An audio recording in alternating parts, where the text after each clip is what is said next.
and Libya falls, and Iraq falls, and Afghanistan falls, and Vietnam was destroyed, and Syria is destroyed, and Iran gets attacked, and the Palestinians get genocided, and Yemen gets attacked, and Lebanon gets attacked. It's not going to stop, guys. Ukraine gets attacked. It's not going to stop. It's getting more and more and more. Who's going to stop this? You know, it's very frustrating as a clinical psychologist who can go, don't you see that you are manipulated by a heartless, soulless, psychopathic narcissist, and there's no talking to them. They will never change. There is no believing the moments when they play nice because you're just an object to them and you don't exist, and you're just prey and all the rest of it. We know this, we feel it in our hearts. Sometimes it's heartbreaking to see people going back again and again to the same abuser, right? But just saying this doesn't get you very far.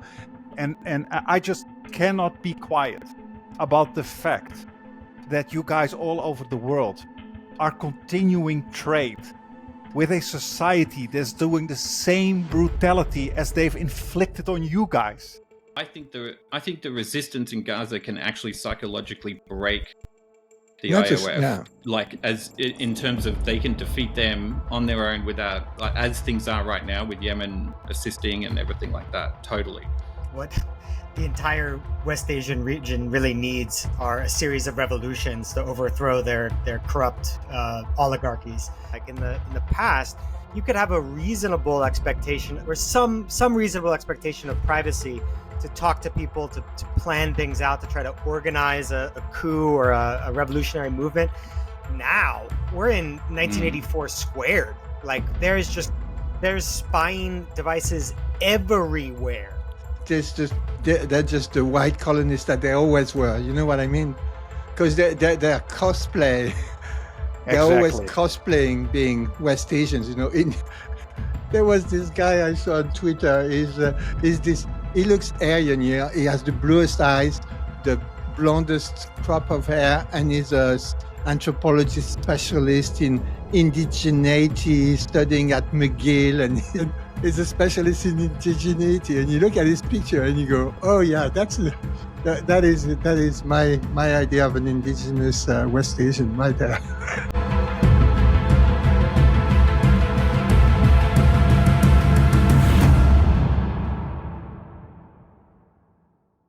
That's good. All right, good day, everyone. Good evening, good morning, depending on where you are. We are here with friends of the show.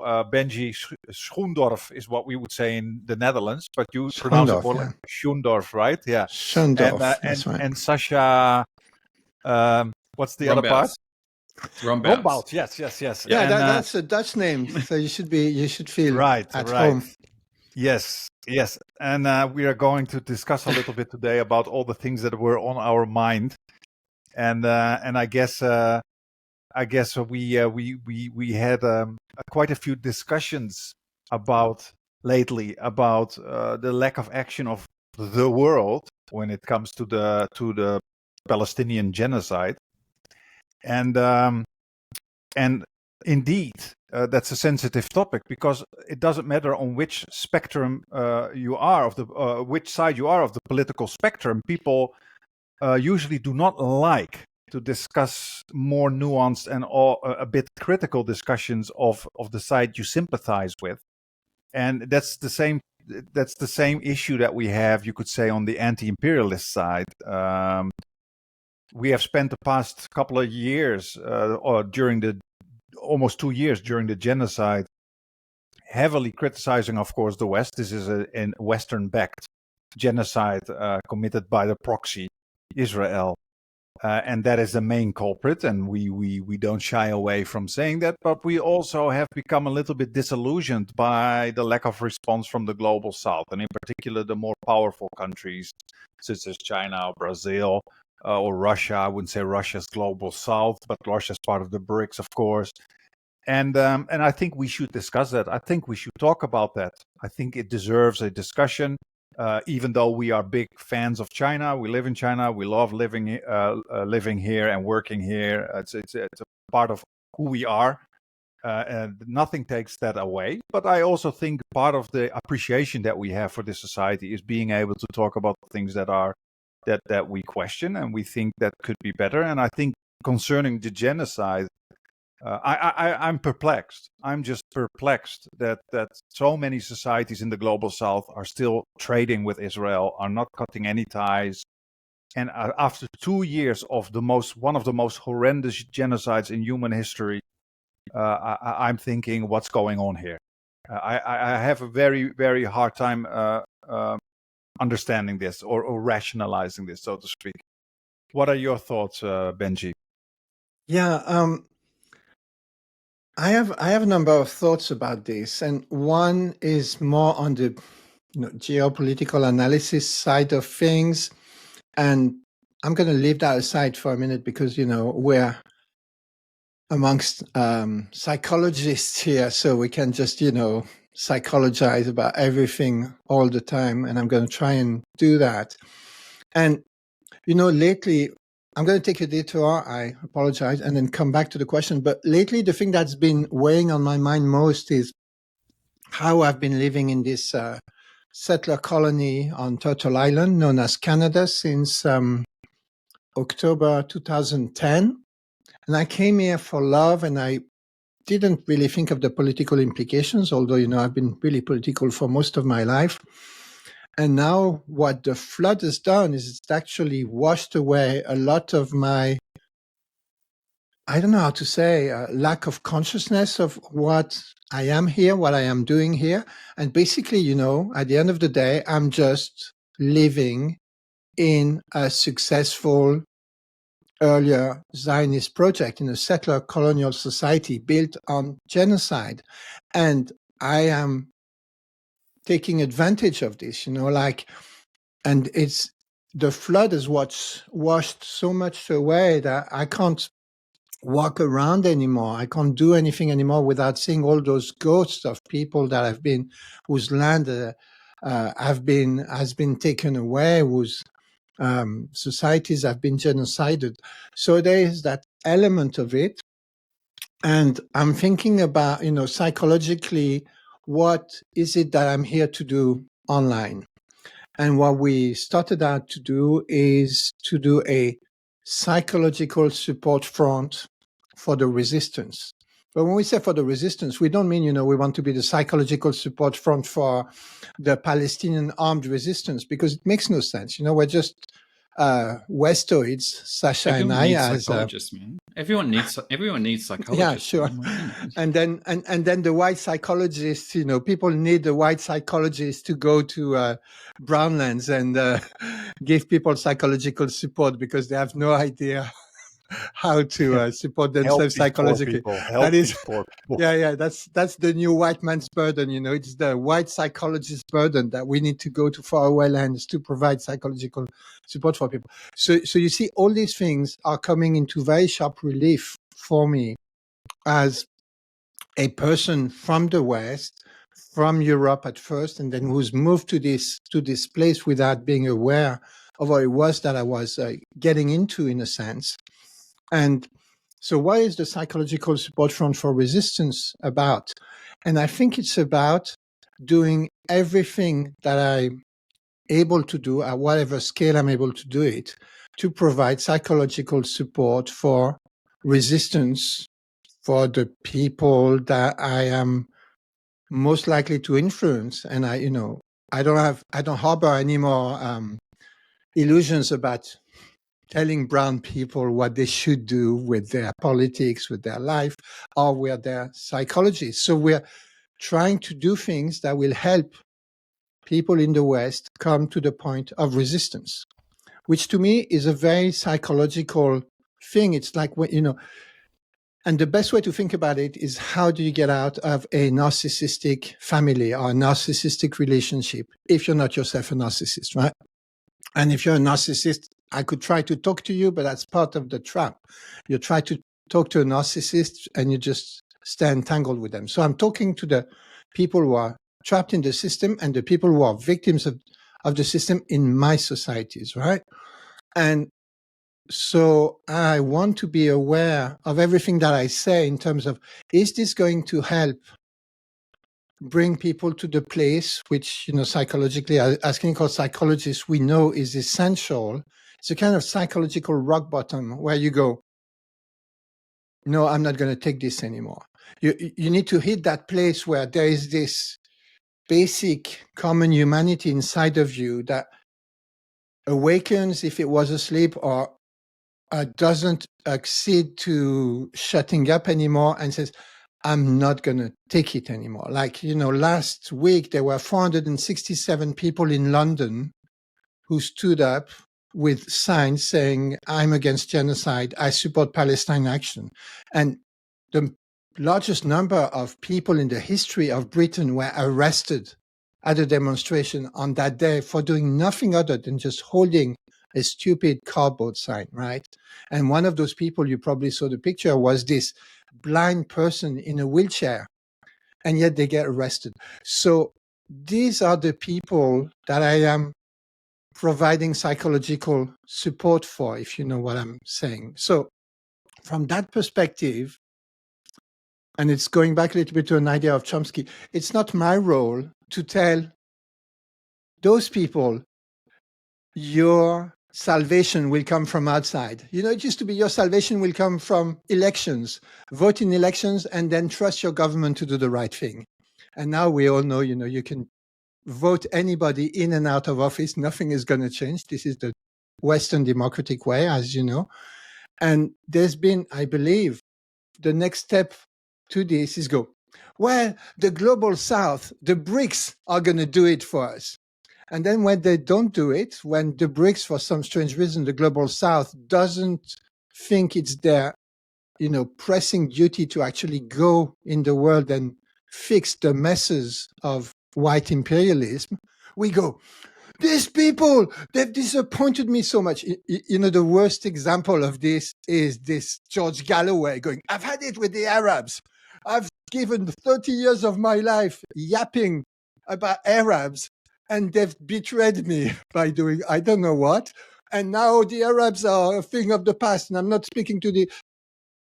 What is this delusion about? So that's where I'm coming from. And I'm going, I don't have anything to say to China and Russia and Iran or Yemen or Hezbollah as to how they should do things better. I have absolutely no idea. If I knew how to do things better, I would know how to mobilize my own communities to stop this thing. Because, the problem isn't that China isn't standing up. Yes, it is a problem, and I wish dearly that it would stand up. But the real problem is that Canada, the US, Holland, France, the UK, and all the white empire is actually arming, financing, running cover, and supporting in every possible way against their own population this genocide. So that's my angle. And from this perspective, I try to think about what I do as, propaganda in the noble sense. Propaganda was a term coined by the Bolsheviks first, and it doesn't mean lying. It means presenting information in a way that is useful, because everything has a function, and the function I want to serve is to bring people to that point where they go, I'm not going to stand for this anymore. I'm going to stand up for common humanity.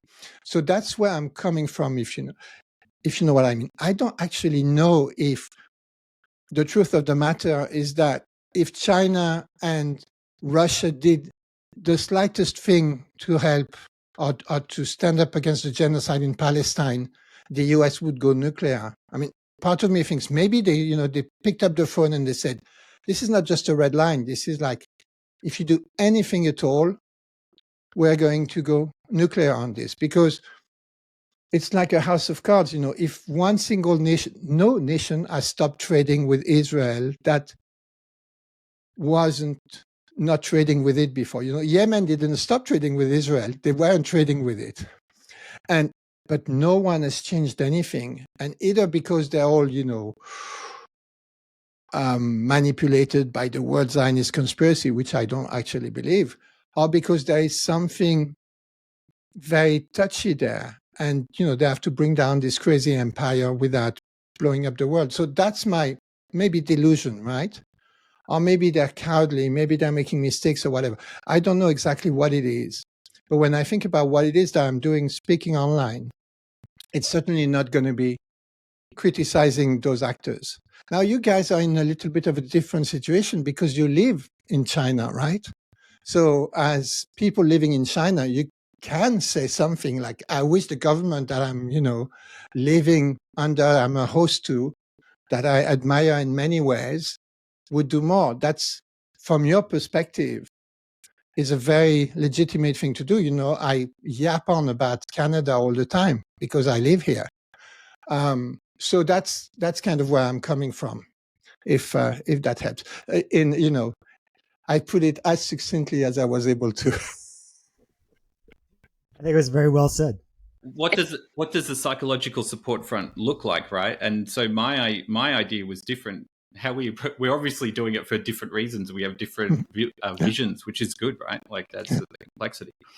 But I look at it like when you're in a room with a client, you can focus on content versus process. So, you asked the question about the global South, why aren't they doing anything?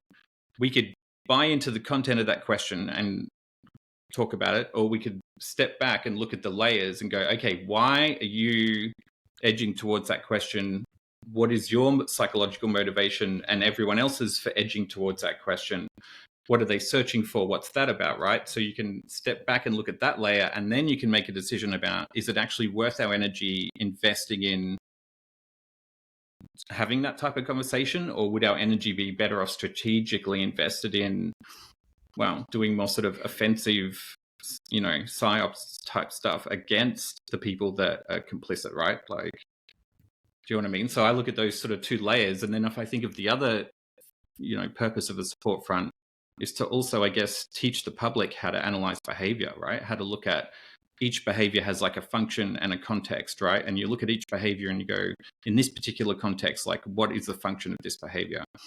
So even in the terms of, what is the function of looking towards China or Russia? I mean, my theories are a little bit different, I guess, because I think it's sort of like, it's the self-determination aspect where it's like we're used to trading it off to our governments, and now our governments haven't met their side of the bargain. And I think even subconsciously we look towards the next power base to make the decisions, so we don't have to make the decisions, and we don't have to like do what Benji's talking about. We don't have to get up and stand up and, you know what I mean, and actually do something and face it ourselves, and then look around and go, okay, because then you got to face sort of what I've seen you going through a bit, Kareem, emotionally, right? Like if I've watched you on camera over time, the sort of sadness and hopelessness, and now you're at this point of like anger, and you're angry, right? Because you can see more and more and more all of those layers, right? I think one of your recent episodes, I was sort of chuckling a bit because you were raging, and Peter was just there like, yeah, man, that's what Empire's always done, dude. Like, it's always been that way. Like, that's their MO, right? Like, welcome, welcome, welcome. Welcome to the desert of the real. Yeah, I'm just wondering, indeed, like we have been spending now 2 years saying that the West is one big failure and just keeps on going, and that we are also failing, moving our governments, resisting ourselves, protesting, anything. But then my question indeed becomes, what do you do if a certain part of the world is pure psychopathic? They're not going to change. What is the rest of the world going to do to stop this?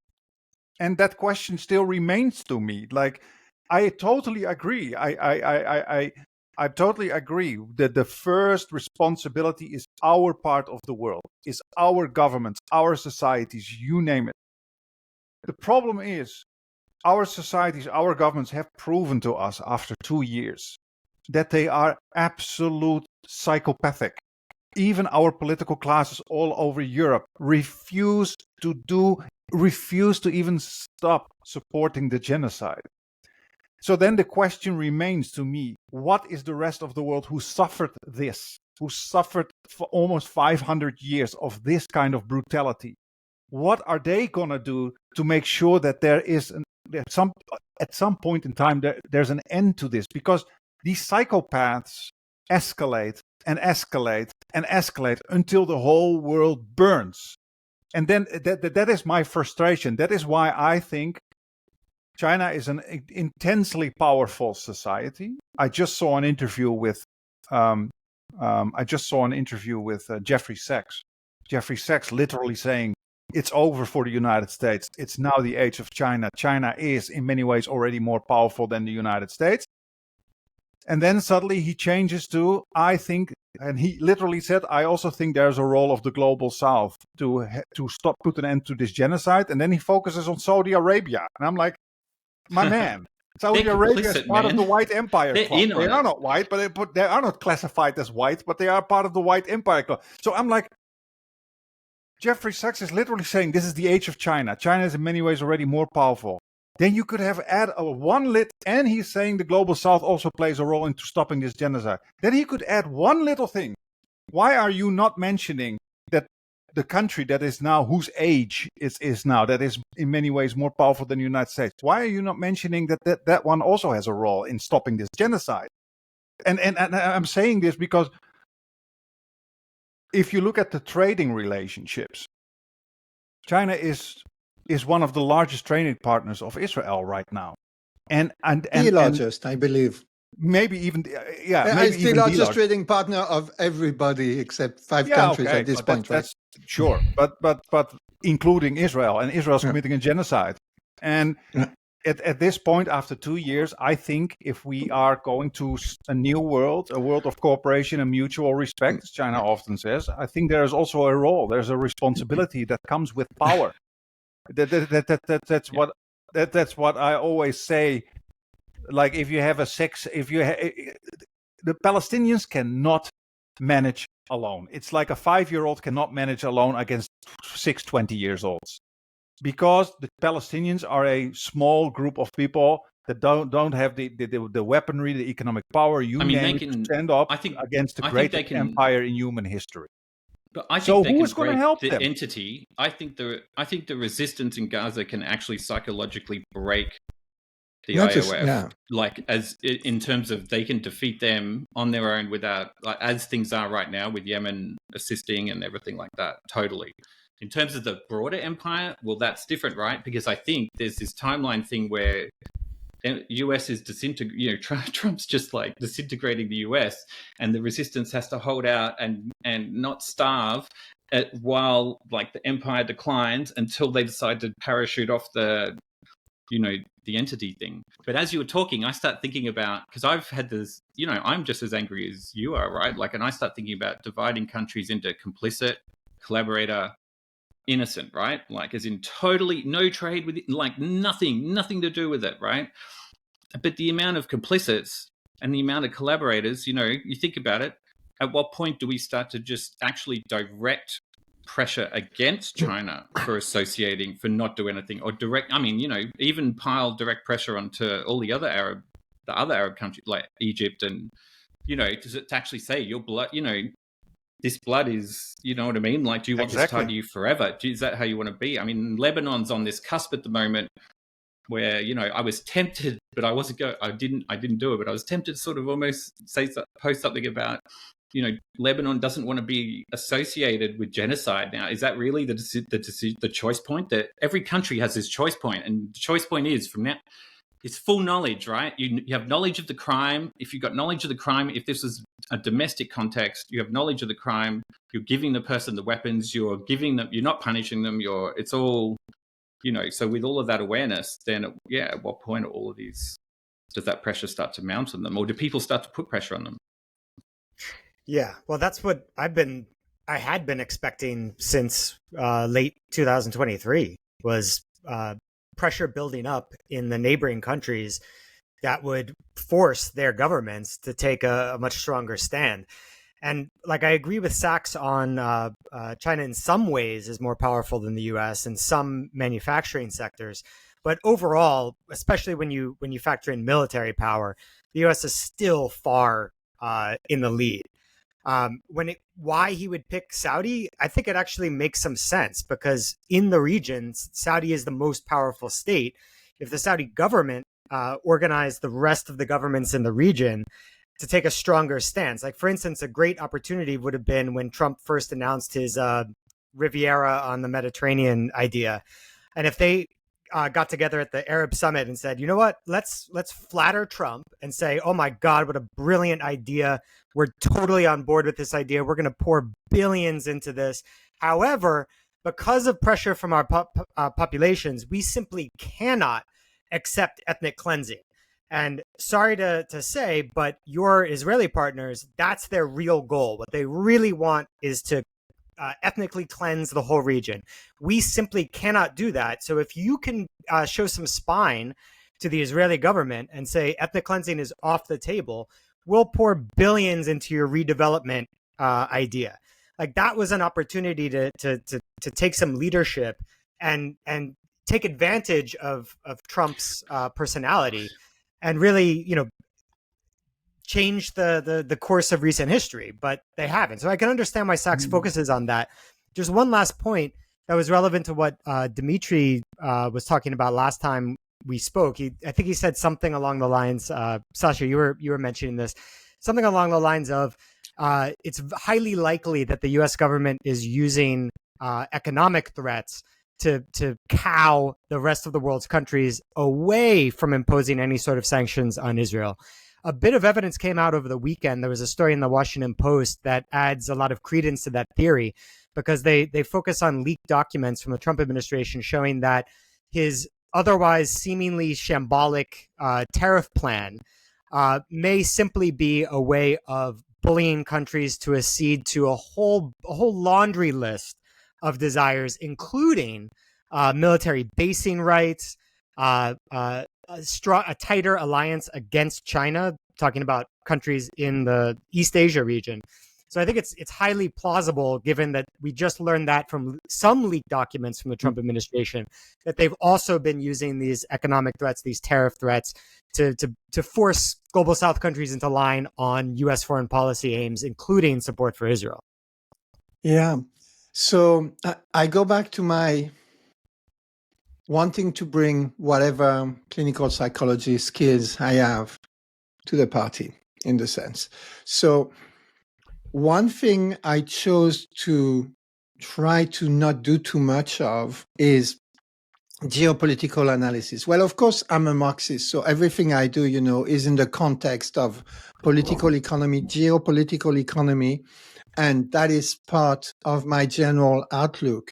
But when I think about, general outlooks are, at the end of the day, philosophy, if you like, is what you do to guide your action. And I'm always going back. So what is my action here? What am I supposed to do here? What am I here for? And in a sense, with the skill set I have, I go back to, okay, as a clinical psychologist. So I was listening to you, Karim, and going, there is a psychopath in the room. What are we going to do to stop it?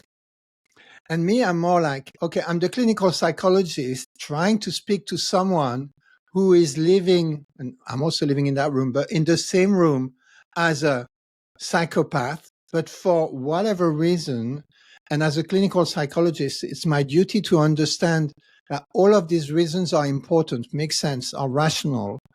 For whatever reason, those people haven't yet reached the point where they say, no, that's it, that's enough. So, when you're helping someone trapped in, let's say, narcissistic relationship, you can, and, it's very frustrating as a clinical psychologist. You can go, don't you see that you are manipulated by a heartless, soulless, psychopathic narcissist, and there's no talking to them. They will never change. There is no believing the moments when they play nice because you're just an object to them and you don't exist, and you're just prey and all the rest of it. We know this. We feel it in our hearts. Sometimes it's heartbreaking to see people going back again and again to the same abuser, right? But just saying this doesn't get you very far. And also, it kind of plays into the hands of the narcissist in the sense that it's all about them. It's all about the narcissist. It's all about the psychopath. But when you want to help people along the path of liberation, the first step is to meet them where they are, to validate their perspective, and to do whatever in our power to help them reach the stage inside of themselves. Like it's also a very, decolonial approach. I'm not going to say, you shouldn't follow this master. I'm going to be your master and follow my way out of this particular problem you live in. I can't do this. It would just be replacing one dysfunctional relationship with another one. What I can do is help the person come to the place, psychologically speaking, where they go, that's it. I'm not going to take this anymore. And, the phrase that haunts me is the fact that the armed resistance in Gaza, when it speaks to the world outside, systematically speaks, and Yemen does this too, to the free people of the world. Who are the free people of the world? In some sense, none of us are free because our governments seem to be tied to this system for one reason or another. We don't know if it's strategic, that they want to bring it down without, bringing about the end of the world, which is my personal delusion, keeps me going, or if it's because they're really totally stupid or naive. It's hard to believe, the stupid elites is in the US. In China, it's one of the most meritocratic societies that we have around. But and I think I'm kind of losing my point. Yeah, when they speak to the free people of the world, so they're not, apart from Yemen, maybe they're not, but they're speaking, they're the ones speaking. They're not speaking to actual societies. I choose to believe that they're speaking in the same way as I do as a clinical psychologist, to the part of the people, of the population, the part in each of us that is free but in chains. Man is born free, as Karl Marx said, but is everywhere in chains. But you can still find a way to speak to that free person inside those chains. And a lot of those chains are psychological, right? And so you need to find this it's an equilibrium to find. And part of it is, look, they are lying all the time. Oh, yeah, well, they pretend they're for international law or human rights. But look, it's all a show. And it makes me angry. And that's part of it. But the other part is you have to kind of titrate this a little bit because, you could go, oh my God, I thought we were going to be saved by our government. We aren't. By our left, we aren't. By ourselves, we aren't. By the global south, we aren't. So now, the world is going to hell in a handbasket. But that is not going to bring anybody to the place of resistance. Whereas Yemen and the Palestinian resistance in Gaza have found this psychological space where, in situations that are absolutely hellish, I don't think anything as bad has been put together by humans since Auschwitz as what's going on in Gaza. It's different in some ways, but it's as bad in intensity. And inside of these people are finding some psychological anchor point where they go, we are not going anywhere. We are staying here. We are just resisting by existing, right? And so I'm always thinking of this, my job as a therapist, if you like, is not to tell people, God, you're hopeless. I've told you many times you're just manipulated by a psychopath and you're not doing anything. It's only going to get worse because I know about this. It's to go, yeah, it's really tough. And look at this. And there is a part inside of you that knows this isn't what you want out of life. There is a part inside of you that can connect to common humanity, that can recognize yourself in the people in Gaza, that can recognize your children in the children of Gaza. And that part of you is powerful. Even if your only power is to stand up in front of a British policeman and maybe soon a Canadian policeman with a sign that says, I am against genocide, I support Palestine action. Yeah, no, I think we agree on many levels, and I also I'm absolutely not saying that my anger means that I expect that is our salvation. I'm not saying that they need to save us, or that I try to move our responsibility away from the West, for example, or ourselves. but I do think that it is good and it is needed to point it out, to point things out that we see are that I perceive as being immoral or not okay. And that doesn't mean that that the reason of that frustration or the reason of that anger is like, oh, we don't have a responsibility, you guys got to do it, and I'm only going to complain about you guys. And this, absolutely not. Absolutely not. And if you have been following our Substack for years, almost everything is about us, the West, my country, the Netherlands. So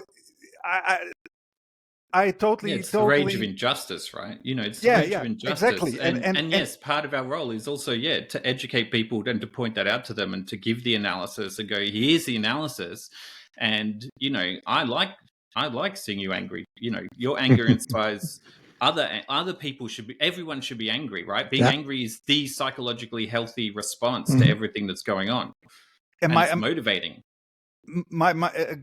Thank you for saying that, Sasha. And my anger doesn't come from a place of arrogance or thinking like, oh, I know what you guys should do because we know better. No, I already told you, we are lost. We are lost in the West. We are absolutely lost. Our governments are lost. It's an extremely painful realization for us also as Westerners. I mean, in the end, we are all Westerners. It's our governments that are doing this, and it's our failure to stop it. But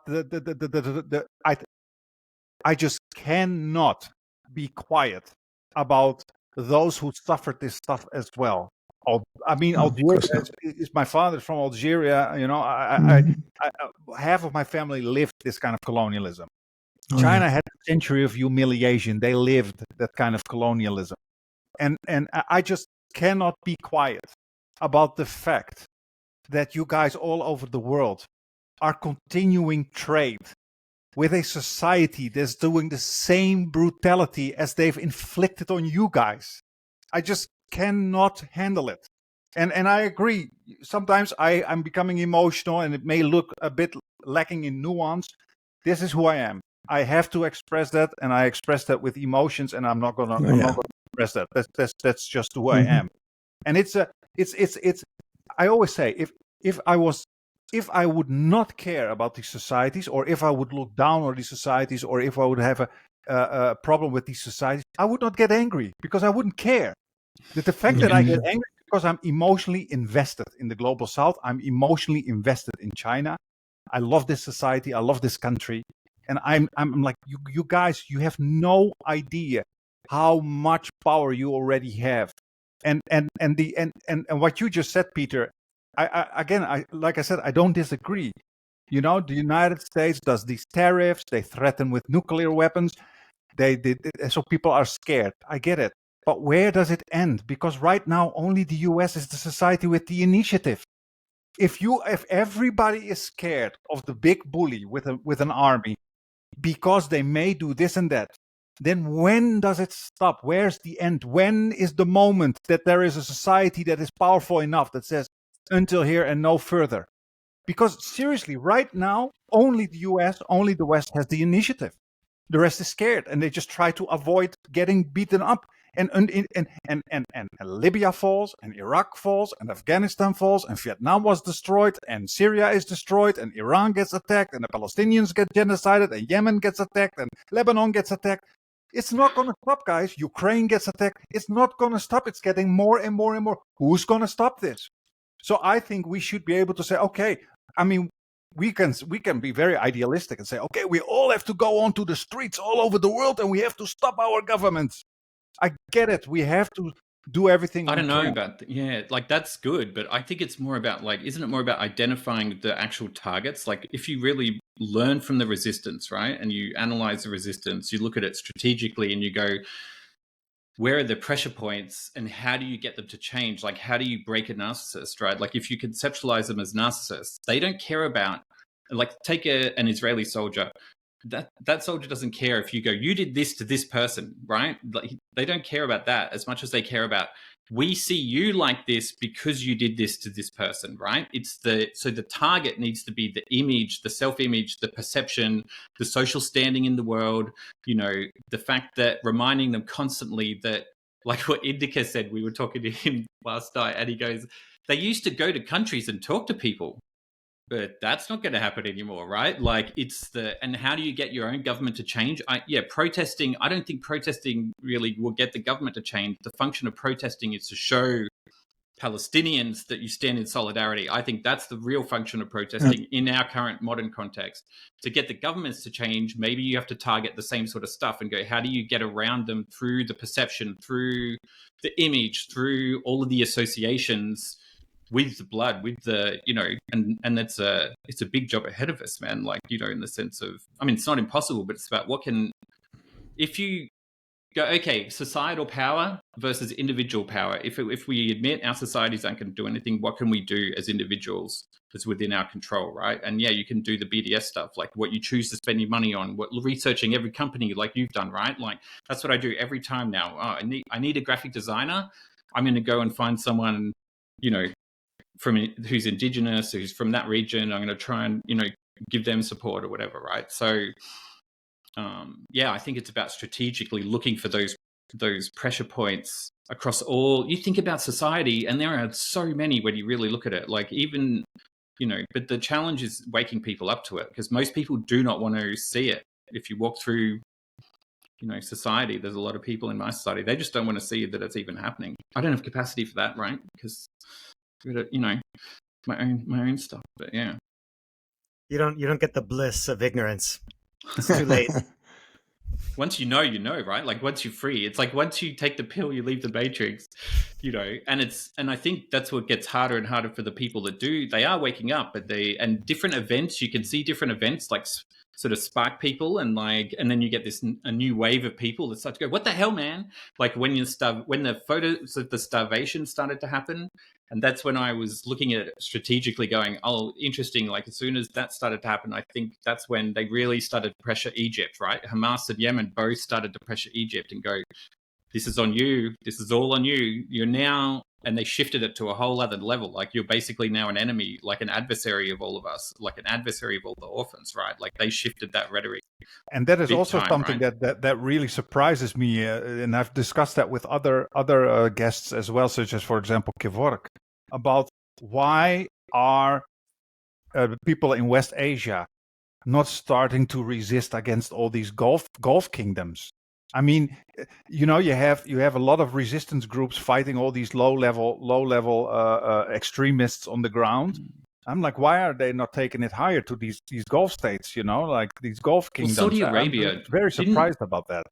I was thinking about Saudi Arabia recently, didn't they? And I was looking. So interesting, because what you're saying about your dad as well, right? Like I was tracking like the modus operandi of empire and looking at how it's pretty much the same. Like it doesn't matter if it's Spain doing it, Portugal doing it, France doing it. It's the same, like kill civilians, cross the red lines, And then I was looking at Saudi Arabia and I'm like, because there was something, it was a Cabral speech, and he was talking about how they burnt all the villages and burnt them all alive and all this sort of stuff. And I was thinking, didn't Saudi Arabia do some of that stuff to clear way for their developments or their, you know what I mean? And I'm wondering, was that done as a warning to the population as a secondary function? You look at a behavior, what's the function in that context, right? It has multiple functions, like it cleared the land so they could build something, but also said to the rest of the population, like, we'll kill you. Like if that's, it's almost like how people are looking at Gaza as a warning for the rest of all of us, right? Like, Yeah. I mean, I think I've said before that, what the entire West Asian region really needs are a series of revolutions to overthrow their corrupt oligarchies. That being said, as an outsider, I have no idea what I would do if I were a citizen of Saudi or UAE or what have you. And in the words of that guy whose name I forget in New York, who was threatening random Arab people with telling the secret police in Egypt about their families and like ripping out their fingernails, like that's a real threat if you actually live there. So I can say, in principle, that's exactly what the whole region needs. But it's not so easy to say that if I were in those shoes living there, that I would have the courage and also just the impediments to organizing. Like in the past, you could have a reasonable expectation or some reasonable expectation of privacy to talk to people, to plan things out, to try to organize a coup or a revolutionary movement. now we're in 1984 squared. Like there's spying devices everywhere, far worse than in 1984. So, are we thinking too traditionally, right? Like I think about those states, and you think about all of the military and police officers that work in those roles, and I think about they're all human beings, and I look at this stuff like psychology can be a weapon that you can use to influence human beings, and that's really the bottom layer. If you get the psychology layer, if you win that layer, that can knock onto the other layers. I think about how we can actually maybe specifically target all of those people that work in those roles. Because I think that the revolution would have to come from those classes, right? But all of them, they live in those societies. They can't all be, even statistically, they can't all be sadistic psychopaths, right? Like everyone's focusing on the entity because unfortunately, all of the polls and the data that comes out of there actually says that most of that population are actually very highly. They'd have high rates of subclinical like psychopathy and sadism and like indoctrination, right? That's been like, basically conditioned into them. But these police that are working in our societies that are beating protesters, you see the German, they're beating these women, like, and I'm just watching these assaults just going, but that's a human being that goes home to his family that lives in that society. There has to be a way to psychologically target those people and actually conduct offensive, psychological operations against those people to pressure them to go, where's your humanity? When you come home to your family, what do you say to your kid, right? When you look at your kid. Yeah. And when we think about this, the broad picture psychologically, there is also something very interesting. I think, when you look at the trolling from the Zionists, there's a lot of good points that we need to think about in what they say. Like, one of the things they say to me from Canada, we're just doing what you guys did in Canada.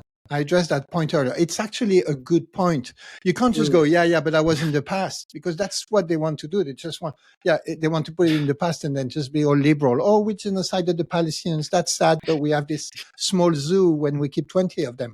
It's not like we like our serial killers anyway. It's not like we really like our serial killers over here, and we just don't like those serial killers, right? It's not like we have a society in which we make heroes out of serial killers and series called Dexter and what have you. We don't do that, of course. Confederate statues and shit, right? But statues, when you think so, and the other thing the Zionists will say is, why are you getting all riled up about Palestine? There are hundreds of thousands of people dying in Sudan and in the Congo and in this and that. And you know what? They are right. There are hundreds of thousands of people. There are more people dying in Sudan today than there are in Gaza.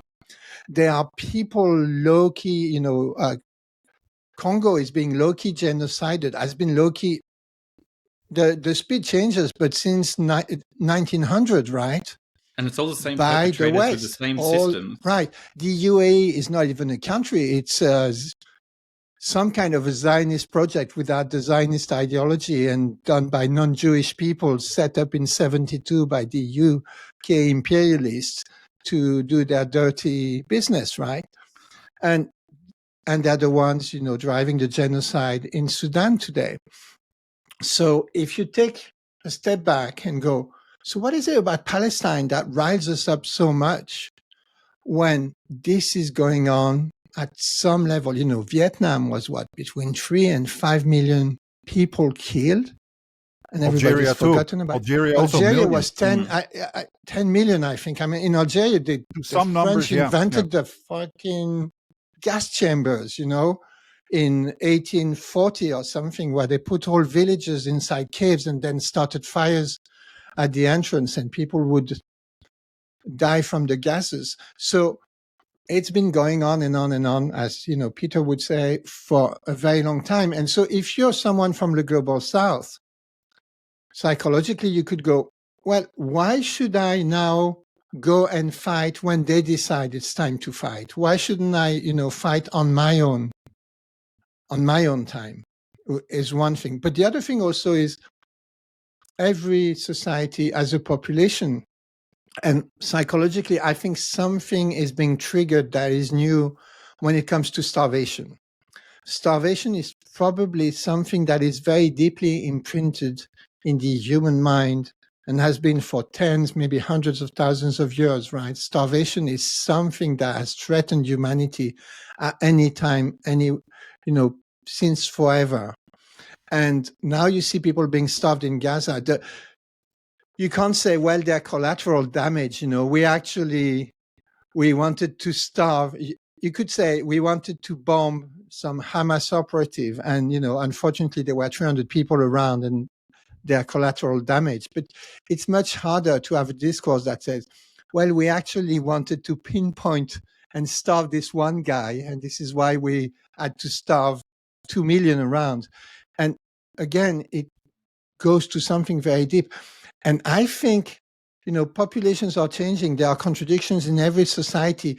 China, from what I understand, I'm a beginner student of China, right? So you guys can correct what I say, but up until very recently, China had a very positive vision of the Jewish culture, right? There were all these books like, Do Business Like a Jew, or whatever, that were very popular, and they were not anti-Semitic. They were like philo-Semitic, right? But everything has shifted in these past 2 years. And you saw also in Japan last week, there was a demonstration, of course, for the 80 years, is it, of the needless atomic bombing of Hiroshima and Nagasaki. And there were there was this human sea of people holding Palestinian flags. And suddenly they make the connection, what is happening in Gaza? 8 times the explosive power that was dropped on Hiroshima on a place that is actually smaller. You have in China this summer, this film that is imprinting the national consciousness about the rape of Nanjing, where 300,000 people were killed by the Japanese army in 2 weeks. And the connections are being made by the Chinese people, right? Where they go, did you see this thing that Chinese people are actually sending money to the Iranian embassy to say, this is money for you to buy missiles to lob on Israel, right? So you have more freedom in China, of course, because you can do this. So there is something shifting as each nation, is able to connect. Each person is going, wait, that is what is going on out there. It is the same for, the colonized population of Japan wasn't colonized when the bomb was dropped on them, but people who are just subjected to this wanton rage of trying to go for civilian population. I mean, they even do the same in Germany, right? Rather than go for the military installations, they went for bombing historic cities. Dresden had no military installation. They just bombed it just to show the population they could terrorize them, because terrorism are us. And this is shifting, and it's a very profound psychological shift. You see it in the Israelis. Israelis used to go around the world, and they were seen as this, I don't know what, pot-smoking startup nation guys with bad table manners. But now, it's as if they all had a T-shirt that said "Genocide are us," and it's not gonna. It's like they're get you many with friends. swastikas on their shirts right now. Exactly right. But at least, they and that's so frustrating about these people, is that they can walk around the world and they can hide the fact that they're Israelis, because most of them are from Russia, the United States, or Canada, or the Netherlands, and they can just say, I'm this and that. But Muslims, I'm from the Mediterranean. Yeah, but Muslims who were also bashed for the war on terror, often they cannot hide their identity. You know what I mean? So these people can still hide it.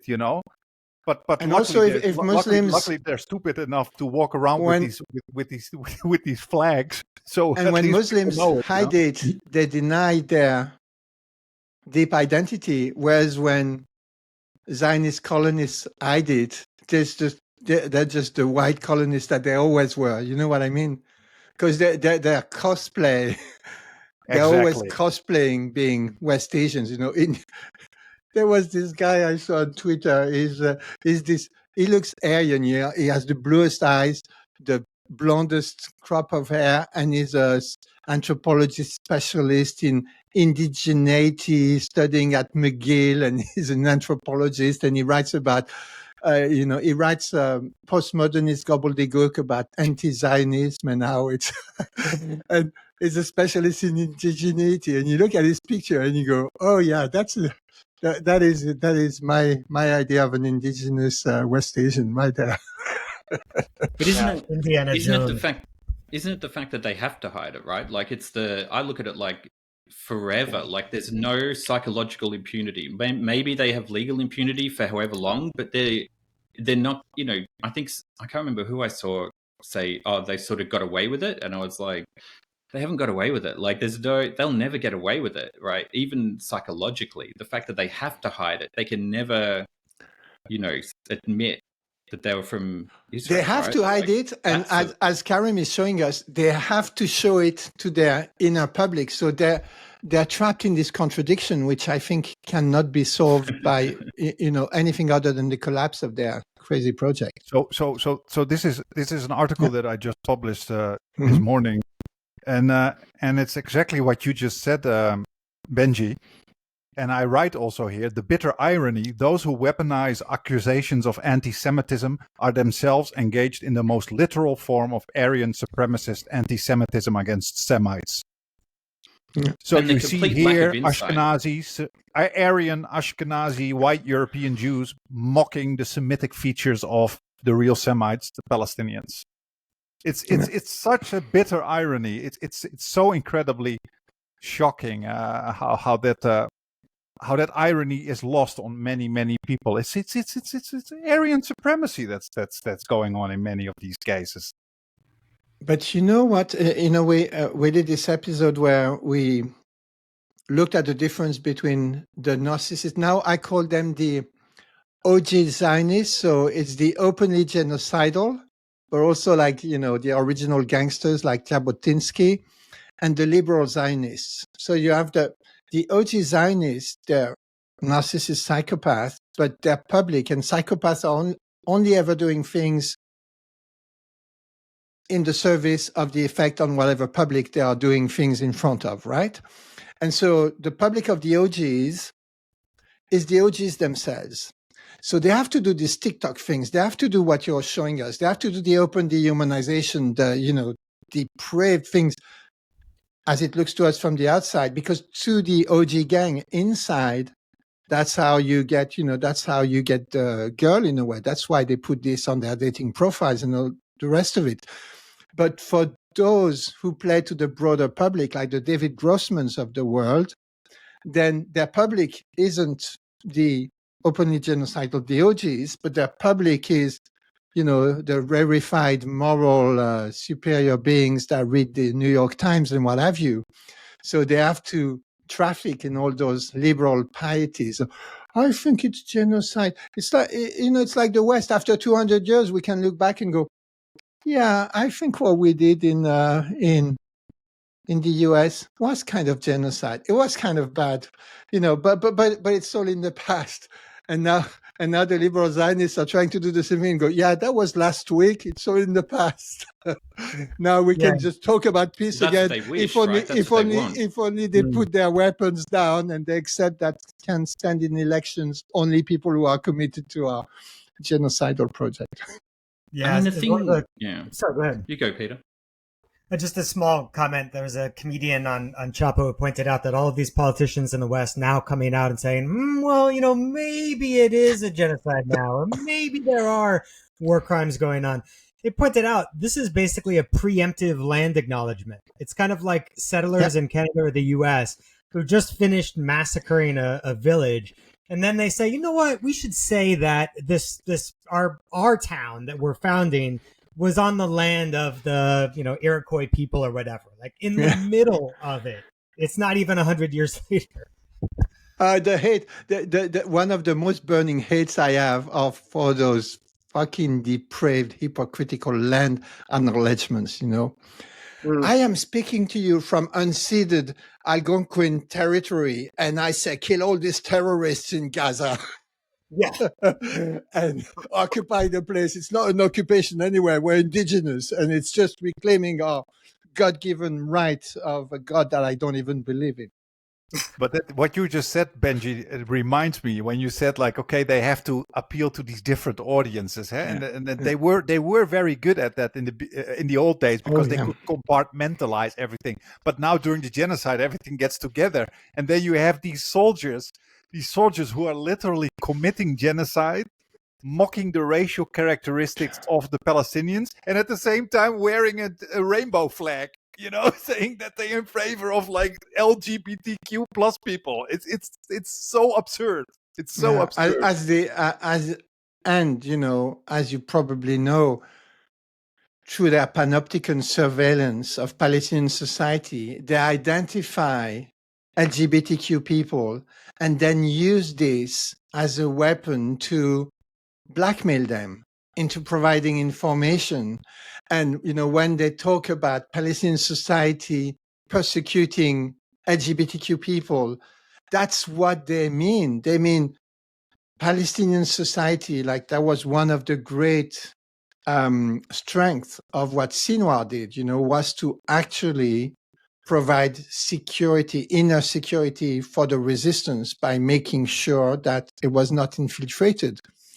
And so, and you see how empire works, that it actually produces and uses those divisions. It used to be, you know, ethnic divisions. It still is, of course. Religious division is an all-time favorite, but now they also use this, you know, sexual orientation, gender identity divisions that weren't that problematic. Like, you know, I saw this thing with this trans person in China who goes, well, in China, you can be trans, but it makes no point to have a political movement about it because there is no real oppression of trans people as trans people. What they're saying is basically, it's not a contradiction that means anything because nobody is using it to divide society up in a way, right? And so you have this crazy thing. But when you go back to the free people of the world, I think it's really interesting to see how in the West, oftentimes it is, you know, trans people, LGBTQ people will identify with the Palestinians precisely because being trans, I think, is an act of very deep self-determination.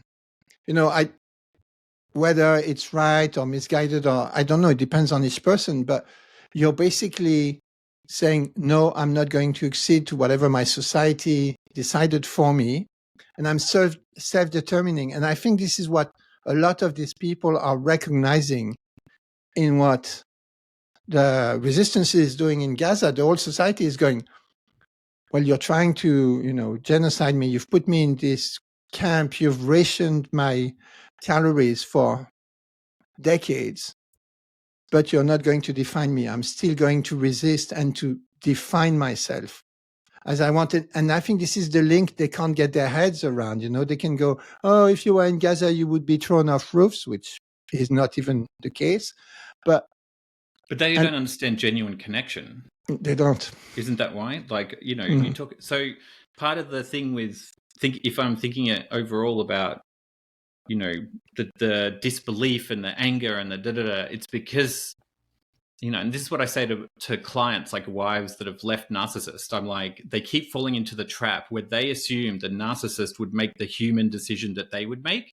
So they keep coming into session going, I can't believe, well, how could he treat the children this way? Like, how could he do that? And I'm like, okay, let's stop for a second. What's happening here? You're assuming that this person thinks the way you do, and they do not think in a rational, caring way about the child. Like, they do not prioritize that child the way you do, right? And I think that's what a lot of our fundamental feelings of disbelief, and because this is very unique for all of us to go through watching all of our countries participate, not just like, you know, not just run cover, but participate and support it, right? Like, I look at even just when I was thinking about the sexual violence stuff, and the thought I had about that recently was like, okay, so everyone knows that Israel systematically rapes prisoners. They do all this sexual violence stuff. They've killed prisoners doing this.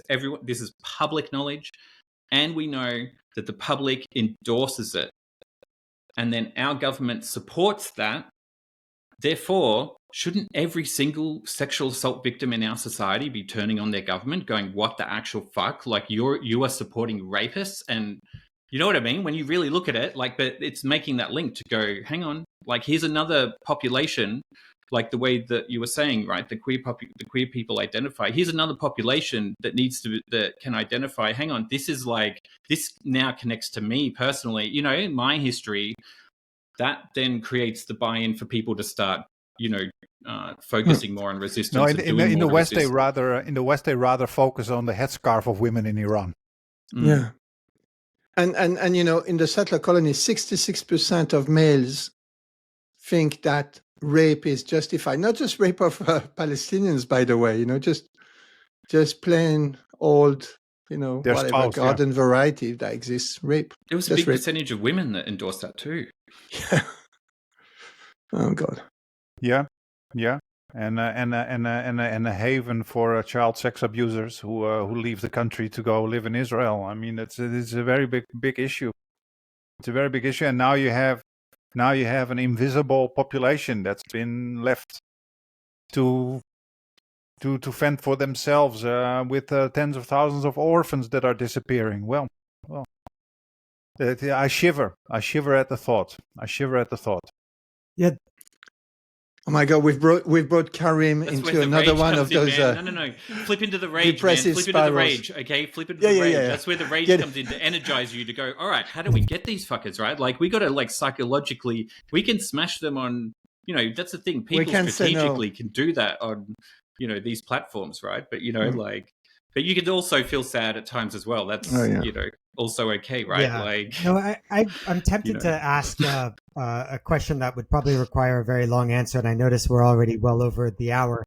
But yeah, I don't know. Maybe you guys can decide whether to push this off to the next time. But I'm just really curious about abnormal psychology when it comes to psychopathy, when it comes to sexual abusers. I get the kind of deductive reasoning whereby if psychopaths are more likely to seek power, they're more likely to be able to gain power because they're glib and charismatic.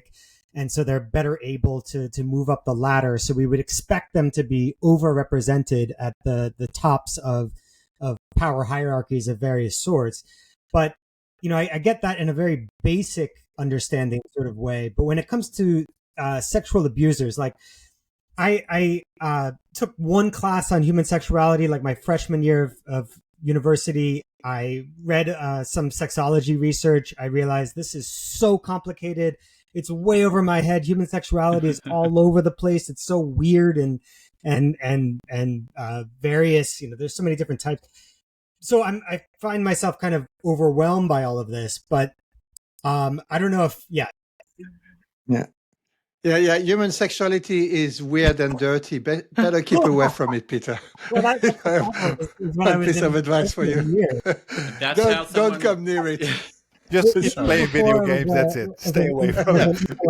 Stick to the video games. I haven't become an intellectual yet. And intellectual is defined by Ambrose Bierce as somebody who's discovered something more interesting than sex. But freshman year, still hadn't gotten there. So I thought I would delve into it, and then quickly realized it's far too complicated. But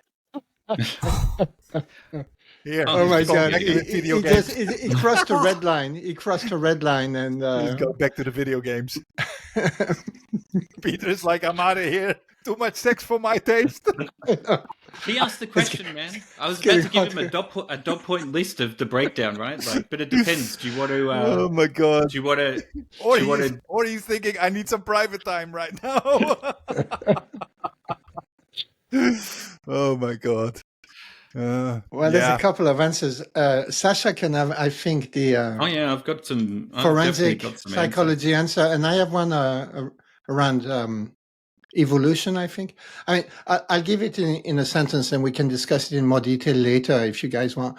But basically, I think different epochs, different periods select for different characters, right? So the psychopathic traits get selected in periods of tribulation, trouble, war, civil war, because it's adaptive to be psychopathic. If you have to run a civil war, then if you have no empathy, you're probably going to be more successful. But on the other side of the thing is, humans are the most highly social species of mammals. When we think about it, the only comparison to how social we are found in the world of insects, like termites who also build high rises, or, bees, or this kind of thing. We are the most highly social human species, and it's highly adaptive for us to cooperate. So there's always this tension between cooperation and particular, political economies and historical periods will select for cooperation, which is the general mode of human beings, and particular periods of heightened tension, heightened contradiction will select for the more psychopathic traits. And I think we're just going through one of these periods as the empire is declining, and it needs to get ever more psychopathic to continue declining in a way. And this is why you get, an open cosplay psychopath come narcissist who knows nothing about nothing, apparently doesn't even listen to his daily intelligence briefings, in the form of Donald Trump. Okay. That was my attempt at being short. I'll give you a dot point list. I go number one, Venn diagram. Not all sex offenders are psychopaths. Not all sex offenders even have a sexual interest in being offenders, right? There are sex offenders that are simply opportunistic, that in the right circumstances, they will lean that way, right? The same way you look at those surveys of Israeli society where they say 66% of people would endorse doing it. There were surveys done, I think, in Australian universities that showed 66% of Australian university males would rape someone if they knew that they could get away with it. I think that was a number. Like, don't totally quote me on that, but it was a huge number, right? So you've got, there's a difference between psychopaths and sex offenders, and actually, like, psychopathy is quite rare, like in the sense of, the rates of psychopathy in sex offenders, you're not looking at 80% or anything like that, right? So that's the first point. Second point, domestic sex offenders. So that's what I, did my PhD on, was adolescents that commit sex offenses, right? And mapping out their recidivism cycles and what were the predictors that they were going to do it again and become serial offenders and that sort of stuff. And so I did the training in sort of the crime analysis, criminal profiling thing. The domestic offenders, often the motivation is domination, power, control. They dehumanize their victims, see the victim as objects. Some of them don't. Some of them want intimacy through the act of doing a sex offense. Like, imagine a guy that isn't socially skilled to be able to, talk to women. And so he's going to go for younger, child type victims, right? So, and look for opportunities, and, and then you've got the continuum of how predatory they are versus situational, right? Like, so you have like all of those factors. Then you've got, so domestic versus in conflict zones. And that's when you have the added variables here. I came across a great paper right before we recorded, great article by someone from Princeton, actually, that was talking about, expanding. It used to be the rape as a weapon of war theory, but expanding it beyond that to actually include things like opportunism, the role of, like, and get this, combat socialization. So engaging. Sorry about engaging that was not directed at you. That was perfect time. Yes, I know. Engaging in. We heard you. We heard you, bro. Sorry about that. I had to calm my dog down because he freaked out over me yelling at the computer. I'm going to keep that in. I'm going to keep that in. I don't know if this is going to work. I know. I'm going to have to. I think Peter should really stay away from sex because it rises too. You guys thought I was the emotional one. I was the emotional. This guy hides it much better than me. But this guy is the real one. Thank you. It's the real deal. That's so kind of you. when the camera turns off. Yeah. But what you were saying is actually an article I wrote a while ago on my Substack, actually, Sasha, and it was about rape. And I was, and I actually, I think it's already more than a year ago. It was about what was happening in the prisons in Palestine, by IDF soldiers. And I actually wrote about the fact that everybody, like, I can't stand that also. Like a lot of people because it's too visceral, it's too painful for people to accept. So a lot of people also in the independent media sphere will say, yeah, you know, there's a lot of rape happening, for example, in prisons and this and that. But it's not about sex. It's not about pleasure. It's purely about power. It's purely, and I'm like, no. A lot of these guys get erections because they enjoy it. Behavior is multiply determined, right? It could be multiple functions at the same power time. is enjoyable also, right? This power is exactly, that's what I wrote. Power is sexually enjoyable. Right? It's arousing. Get this. So the treatment model that we use to do therapy with these guys is drawn from the addiction field. So it's the relapse prevention model, right? So that's interesting. So they see it as like this addiction thing where you have like a lifestyle imbalance and then urges that build up, and then you manage to find the victim, etc., etc. But then you've got all the cognitive distortions that you tell yourself in order to do the thing, right? And that's all the stuff I see all of the leaders and the soldiers saying, is the victim blaming and the rationalizing and the Hey, Peter. He looks so calm now. He's acting super calm now. I know. And that's really interesting, because one of the I've been thinking a hell of a lot about narcissism, and the two things to me that that's a great sentence, because I have been thinking I have been having incredibly special and valuable thoughts about narcissism, so you guys should really listen to me on this one. And the two defining features for me are, one, it's all about the effect of the projection of the spectacle on whatever public it's being done in front of, and the other side of it, and it's an addiction to feeling special, right? And so you're talking about, how in treating sex offenders we use the addiction model. And I think for narcissism, there's something like this.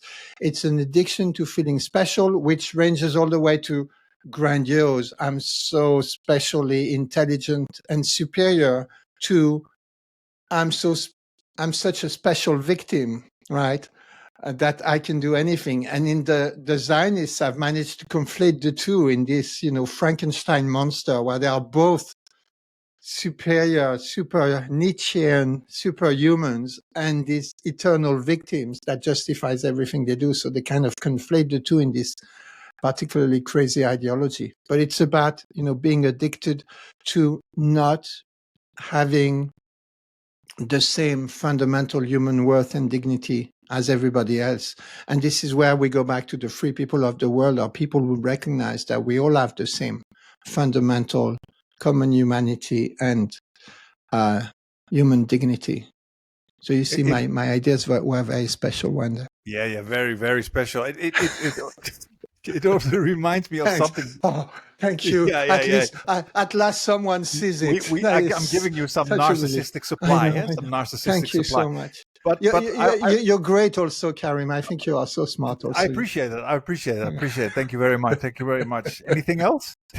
No, that will do for now. And Peter is also very, very, very handsome. Yeah, Peter is also almost as good as I am. Yeah, I agree with that. So, but you said something very important I think that is something for another show, and that is about how lots of my papers, my psychology papers, are exactly that, Benji, about how context selects for certain kinds of personality types and certain kinds of behaviors, etc., etc. Capitalism, for example, really does that as well. It really selects for the kind of individualistic, narcissistic behavior. Mm-hmm. But what you said is also very important, is that if we have a more brutal environment, less resources, etc., it will select increasingly for psychopaths. And you can see that actually play out a little bit right now. That is in two ways. Number one, you see actually the kind of battle between the psychopathic, ruthless world, let's say the Western Empire, Israel, versus still those who cling on to humanity, to such an extent that even if Israeli wounded are being lifted away by helicopters, the resistance refuses to attack them. So that is that kind of. And why are they not winning? You can almost say, is that because they don't have that ruthless psychopathy? You can almost say, and I know you want to say, but that's something. why they are winning. Actually, that's why they are winning. But here comes the thing. And what are a lot of us actually doing? Is saying, why are you guys not responding back? We are actually demanding that psychopathy at the other side, like fight back. They are ruthless. They don't care. Why are you guys so soft? A lot of people also said it to Iran. Why is Iran so suppressed? So what we don't realize is that many people are actually indirectly saying, you can only fight psychopathy with psychopathy. And then that is exactly what you get then. That is exactly what you get then. You get a world full of psychopaths, And that is the trap. Actually, the way you fight psychopathy is by cooperation, is by solidarity, is by building class or, anti-colonial consciousness, collective consciousness, collective movements. And oh, what a great conclusion to our show. We dialectically solved the contradiction here. This links to the heroism science field that I've been sort of dipping my toes into, right? That I came across this great quote that was about, heroes transform their suffering into unification, right? But the narcissistic villains are unable to transform their suffering. They just keep playing it out. So maybe evolutionary, we get psychopaths selected, but I think on the other hand, we also get heroism selected as well. And those are the two things that balance each other out, right? Yep. Peter, you're muted. You're unmuted. After what he said, it's swear again, swear. Yeah. Cooperation was selected for a hell of a lot more than psychopathy or selfishness. Otherwise, we wouldn't be talking to each other right now over the internet in high rises, wearing clothes and whatnot. Something that's lost on our the people who don't really understand evolutionary theory beyond like a Flintstones version of it, and they just think that everything is nature is red in tooth and claw, and they miss the most exceptional aspect of the species that they're purportedly members of. Absolutely. Beautiful. Amen. So I guess we can end it here then. Otherwise, we will go on for another couple of hours. I think that would be very easy, to be very honest. Next time we're going to do that. At least I know Peter and me, we like that. Next time we're going to do that with a whiskey, and then we can talk a little with a drink. We don't do. I don't. Yeah, drink doesn't love me anymore. I think I know. I remember you saying that you don't drink. What about you, Sasha? Oh yeah, I drink. I like gin, right? So especially, I got into it when I traveled through Scotland, good. I wanted to get into whiskey, and I really tried to commit, but the gin was just because they make the gin on the way to making all of their whiskey. Aren't you supposed to get into whiskey when you traveled through Scotland? I know, but the botanicals they had in that gin, what dude, I'm a gin man. I only drank beer. I'm very Dutch in that sense. I'm only drank beer, and you will not believe it. I learned drinking whiskey, or in particular Scotch, I should say, in China. Approximately 5 years ago. 5 years ago, I started loving more. How do you say it? Heavy alcohol, so to speak. You have to drink it like this. You have to go ganbei, and then no. Very rarely. I very rarely drink. I must say, not often. But when I drink, I like maybe one or two whiskeys or something. That's that. I don't drink beer anymore. Not a lot anymore. So Benji, and then we can do that one time, Sasha, Peter, and myself, and then Benji, you take a fruit drink, and then we have a nice conversation, right? No, I'm just kidding. Well, cannabis is legal here in Canada, so there you go. And I just said it was legal, guys. And if one of you would just send me the link to this episode later, so I can actually listen to your answer that was denied to me thanks to my shitty computer. Or Microsoft I will edit it, and I will not edit your reaction out. So just make sure, Peter. Just make sure your microphone and camera are turned off when you watch what you missed.